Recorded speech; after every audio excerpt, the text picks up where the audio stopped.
Live from Waterford and Dungarvan, this is Waterford at 1 News. Good afternoon, I'm Eimear McKeown. Today's top stories. Waterford Council must agree a budget for 2020 this evening or face being dissolved.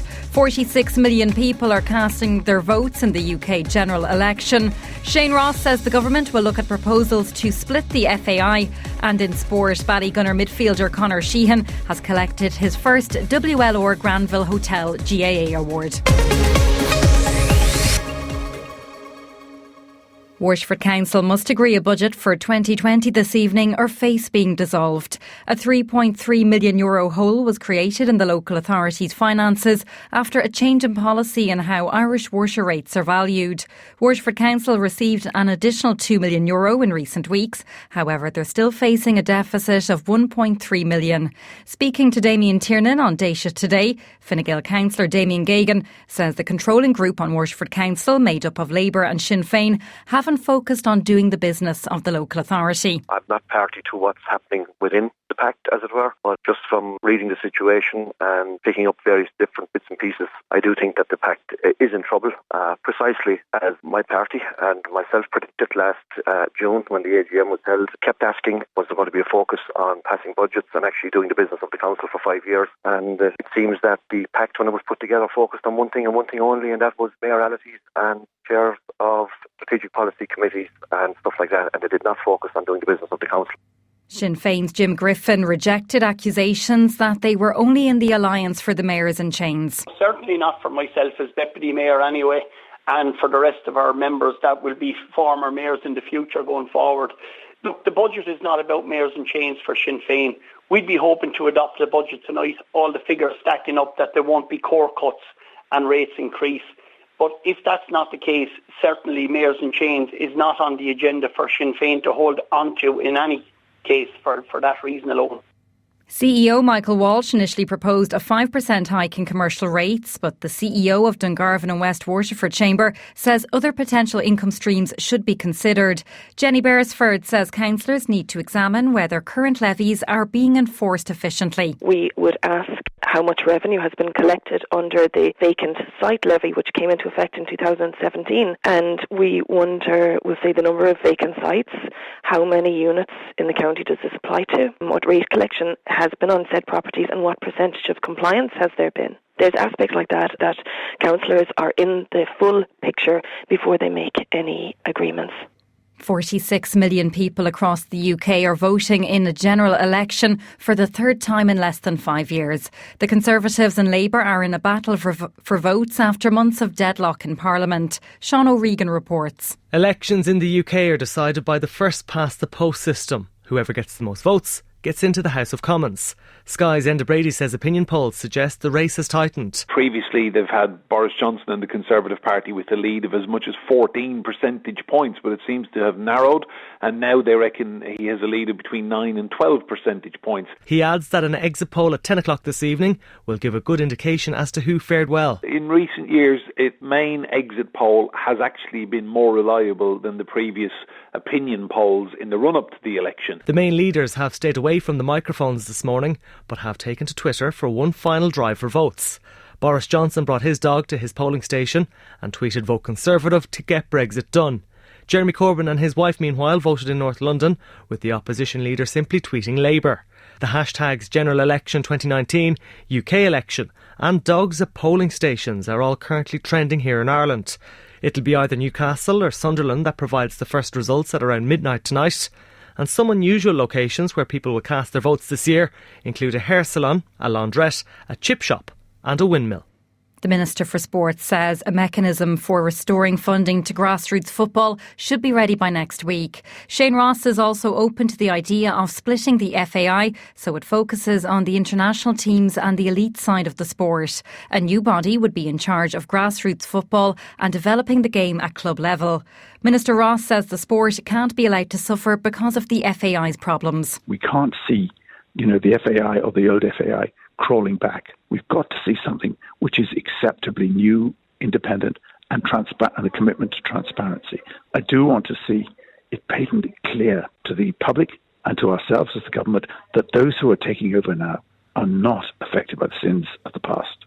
Fergus O'Dowd, the chairman of the Oireachtas Sports Committee, says he supports the proposal. He fears otherwise the FAI could go bust. Whatever works. But the last thing we want, I think, is the FAI to go into liquidation and then all their assets to be disposed of, wherever that might happen. And I think that would be very damaging to everybody. It would mean, I presume, the loss of all employment as well. So I think anything that can protect the assets and protect young people most of all.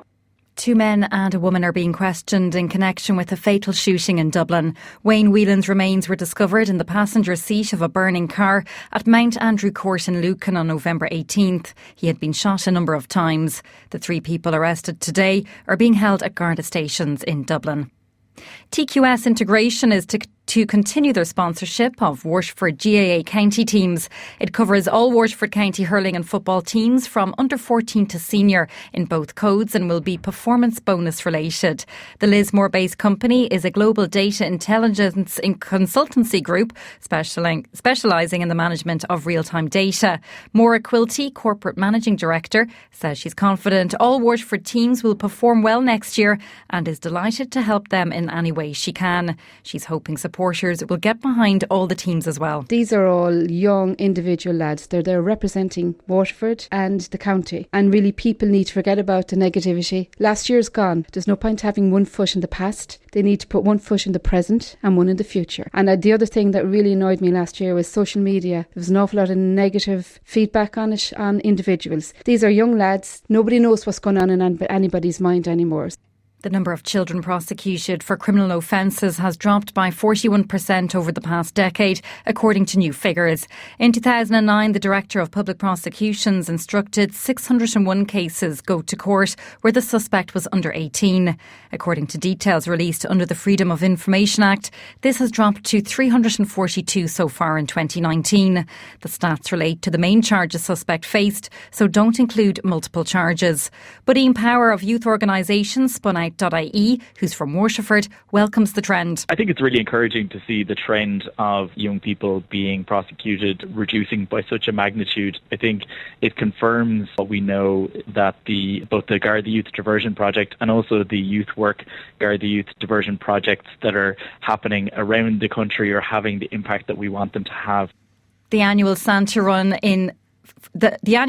Fun Run in association with Waterford Roadrunners takes place tonight from the RSC on the Cork Road. The event has proven very popular over the last number of years, with all proceeds going to the WLR Christmas Appeal in aid of the St Vincent de Paul. Waterford Roadrunners chairman Joe Cawley says there's something for everyone. Bring young and all. There'll be collection buckets in the RSC. The run will start at 7 o'clock. It'll be a staggered run, so we would hope that we won't cause too much traffic difficulty on Ballybeg Drive on Thursday night. The event is underway at 7 p.m. WLR Sport. Very good afternoon, I'm Gavin. Whelan, Gaelic Games and Ballygunner midfielder Conor Sheehan has collected his first WLR Granville Hotel GA award. The primary school teacher in Limerick broke onto the Gunners starting 15 this season and was Mr Consistency as they completed 6 in a row in Waterford. He struck 2 points in both the county semi-final and the final victory, where they defeated their eastern neighbours De La Salle. He says that it was his best year in a Gunners shirt and says that he made big sacrifices off the field this season. If you want to be the best you can be, you need to it's not a 3-day thing. A lot of it is what you do in your own time, and I think that's definitely something that I've looked at this year, and I've really made this whole hurling thing my life, really, and everything I do revolves around it and stuff like that, so. Yeah, congrats to Conor then picking up the November accolade. Ballygunner forward Desi Hutchinson is part of Liam Cahill's Waterford hurling panel for 2020. The former Brighton and Hove Albion player scored 427 for the Gunners this season, and Cahill, speaking at the TQS sponsorship launch yesterday, is glad to have him on board. Obviously we'd have seen him on numerous occasions with Ballygunner throughout the championship. He's a really exciting new player, a guy that comes with an absolute brilliant attitude and I suppose mindset from his previous trade in England with Brighton Soccer Club. So he's really an exciting addition to the squad. But again, it's like anything, club hurling is, and I know the level Desi was playing at with Ballygunner was very, very high. But again, inter-county is a step up again, and some of the time, automatically these guys just don't step up straight away. So it'll be very much a good learning curve for Desi as well as the rest of us over the next couple of weeks and months. And you can catch the full interview with Liam Cahill on Friday's Lorna Porca from 6:10 here on WLR. Conor Murray from Rathcormac will captain the Waterford senior footballers next season. He's been part of the senior panel since 2016 and was Rathcormac's star forward in 2019 as the Green and Red won the county title for the first time in 20 years. Paddy Joe Ryan will preside over convention for the final time at tonight's annual meeting in Dungarvan. Sean Michael O'Regan from Kill will take over as a Cathaoirleach tonight. Paddy Joe Ryan says all the clubs played a big role during his term. Yeah, I spent the last 25 years trying to protect clubs. That was my big thing, and hopefully, the clubs will. They're looking into that. They probably happen. So I'm delighted that the clubs. We have some great clubs, and we have a few clubs that are struggling, but all the clubs need to be protected. And hopefully, when you see St Mary's and Ballysaggart contesting, and it's just absolutely brilliant that they're contesting Munster finals. Unfortunately, they didn't get the rub of the green. They were beaten by very, very good teams, but still, in all, it was a good winter. I suppose here in Waterford, we had some great games, and especially in the late autumn, early winter. The meeting is underway in Lawlor's Hotel at 7 p.m. The use of the video assistant referee for offside in the Premier League may be changed for next season following an intervention by UEFA. European football's governing body is believed to be reiterating that a clear and obvious error be the basis for decisions. The Premier League have come in for criticism for ruling out goals based on an overuse of minute technology. In the Europa League tonight, Arsenal are away to Standard Liège. If the Gunners win, they will qualify for the last 32 as group winners. Kick-off in Belgium, 5:55. Celtic also start at 5 minutes to 6 away to Cluj. Manchester United kick off against Alkmaar at Old Trafford at 8. Wolves, who have reached the last 32, are home to Besiktas, and Rangers will secure their passage as group winners if they see off Young Boys at Ibrox. Next to news of basketball, it's the start of the second series of the Women's Super League this evening. Waterford Wildcats welcome their southeast neighbours IT Carlow to the Mercy Gym. Gillian Hayes is the Wildcats head coach. She says it's still all to play for, with half of the season still to be played after the festive period. That's exactly it. Look, we're trying to hold our position up the top. We've had one or two unfortunate losses that we could have won. We could be right in first place or joint first place at the moment, but there's a whole second half of the league to play. Anything can happen. A lot of teams will start knocking each other off their spots. We just have to hold our own and concentrate on ourselves. And tip-off is at 7:15. That's the latest on WLR. More at 2.